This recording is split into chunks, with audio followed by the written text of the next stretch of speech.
کیوں یہ کہتے ہیں کہ بینک کا سود ربا نہیں؟ کیونکہ اس میں استحصال کا وہ عنصر نہیں جو ربا میں ہے، بینک کے سود میں وہ پوزیشن نہیں ہے.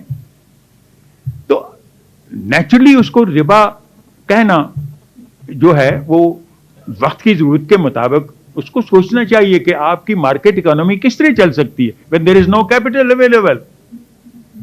تو اب اس قسم کی چیزیں جو ہیں ان کے متعلق میں یہی دیکھ رہا تھا کہ یہ جو پرانے زمانوں میں بھی مارکیٹ اکانومی کو گروتھ کے لیے ربا کو اوائڈ کرنے کے لیے ہیلے ہم نے تراش لیے، بہانے تراش کے اس کو اوائڈ کرتے رہے، اور وہ ہماری جو فقہ ہے اس کی وہ اجازت دیتی ہے ہیلوں کی.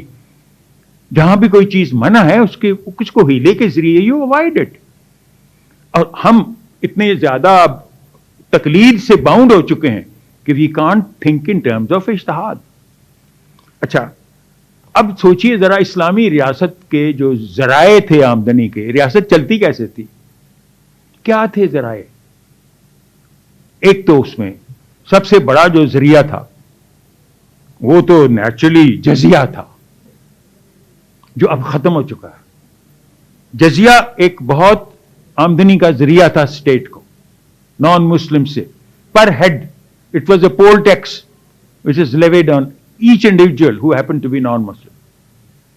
اور دوسری چیز یہ تھی کہ اگر وہ زمین کے مالک تھے نان مسلم تو ان سے خراج لیا جاتا تھا. کتاب الخراج اگر آپ اس کو سرسری طور پر بھی دیکھیں تو وہ ٹیکسیشنز کے متعلق بتاتی ہے، امام ابو یوسف نے لکھی ہوئی ہے، اور میں سمجھتا ہوں کہ اس کے ترجمے بھی اردو میں موجود ہو گئے. کیوں نہیں؟ تو اب اس کے علاوہ اور بہت سے مسلم اسکالرز ہیں، ہمارے فلاسفرز ہیں جنہوں نے کم از کم معیشت کے متعلق اپنے ویو پوائنٹ دے رکھے ہیں. ان میں نے نام نوٹ کیے ہیں ابو یوسف کے علاوہ ابن خلدون، بیرونی، ابن تیمیہ، ناصر طوسی، ابن مسکوہ، اخوان صفا.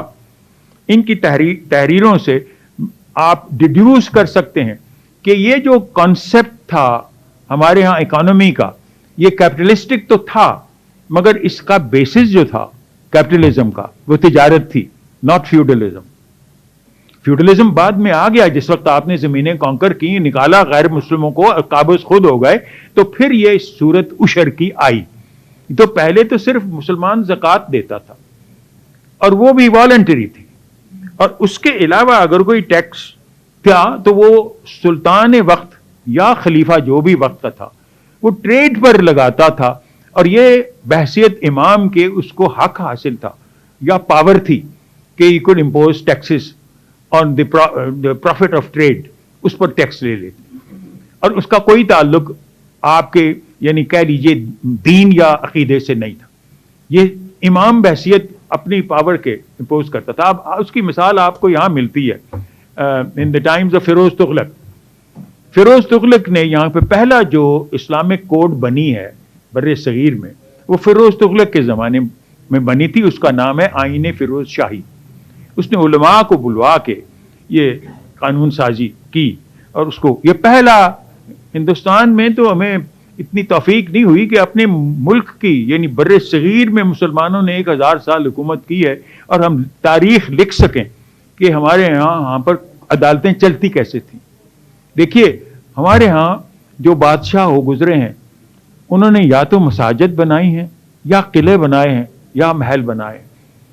محل قلعے بنائے اپنی عیاشی کے لیے، زندگی آرام سے بسر کرنے کے لیے، اور مساجد بنائی ہیں تاکہ اللہ تعالیٰ ان کے گناہ معاف کر دے. کبھی کوئی دارالعدل دیکھا ہے آپ نے؟ کبھی کوئی دارالعلم دیکھا ہے مسلمانوں مغلوں کے زمانے میں جو کہ بن چکا ہو یا مغلوں سے پیشتر؟ کوئی یونیورسٹی، یہ مدرسے ہوں گے پرائیویٹلی، لیکن جو ہندوستان کے مدرسے ہیں ہمیں تو یہ بھی معلوم نہیں کہ یہاں وہ کیا کرتے رہے ہیں. کیا انہوں نے کوئی ابن خلدون پروڈیوس کیا؟ کیا ابن مسکوہ پروڈیوس کیا؟ کیا ہیں یہ مدرسے؟ In which world do they live? What do they contribute?